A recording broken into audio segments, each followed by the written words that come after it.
Hello everyone, আজকে আপনাদের জন্য আবারও নিয়ে এসেছি একটি নতুন ডায়াগ্রাম। এর মাধ্যমে আপনারা জানতে পারবেন কিভাবে how to make ACB and three phase transformer connection diagram তৈরি করা হয়। চলুন দেখে নিই কিভাবে তৈরি করা হয়।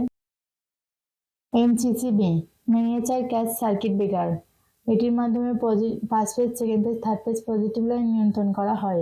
এসিবি এসিবি মূলত এয়ার সার্কিট ব্রেকার, যে সার্কিট ব্রেকারে বাতাসের চাপ দিয়ে সার্কিট খোলা ও বন্ধ করার কাজ করা হয়, সেই সার্কিট ব্রেকারকেই এয়ার সার্কিট ব্রেকার বলে।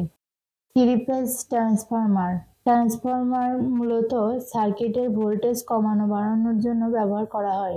নেগেটিভ লাইন এমসিসিবিতে কানেকশন দেওয়া হলো, পজিটিভ লাইন এমসিসিবিতে কানেকশন দেওয়া হলো, সেকেন্ড ফেজ পজিটিভ লাইন এমসিসিবিতে কানেকশন দেওয়া হলো, থার্ড ফেজ পজিটিভ লাইন এমসিসিবিতে কানেকশন দেওয়া হলো, first phase, second phase, third phase positive line ও নেগেটিভ লাইন এসিবিতে কানেকশন দেওয়া হলো। নেগেটিভ লাইন এমসিসিবিতে কানেকশন দেওয়া হলো, ফার্স্ট ফেজ পজিটিভ লাইন এমসিসিবিতে কানেকশন দেওয়া হলো, সেকেন্ড ফেজ পজিটিভ লাইন এমসিসিবিতে কানেকশন দেওয়া হলো, থার্ড ফেজ পজিটিভ লাইন এমসিসিবিতে কানেকশন দেওয়া হলো। নেগেটিভ লাইন এসিবি থেকে ট্রান্সফরমারে কানেকশন দেওয়া হলো, ফার্স্ট ফেজ পজিটিভ লাইন ট্রান্সফরমারে কানেকশন দেওয়া হলো, সেকেন্ড ফেজ পজিটিভ লাইন ট্রান্সফরমারে কানেকশন দেওয়া হলো, থার্ড ফেজ পজিটিভ লাইন ট্রান্সফরমারে কানেকশন দেওয়া হলো। এই ডায়াগ্রামটি পুরোপুরি সম্পূর্ণ হয়েছে। এভাবে আপনারা আপনাদের বাসাবাড়ি অথবা কারখানাতে তৈরি করতে পারবেন। ভিডিওটির সাথে থাকার জন্য ধন্যবাদ। ভিডিওটি ভালো লাগলে লাইক ও সাবস্ক্রাইব করবেন।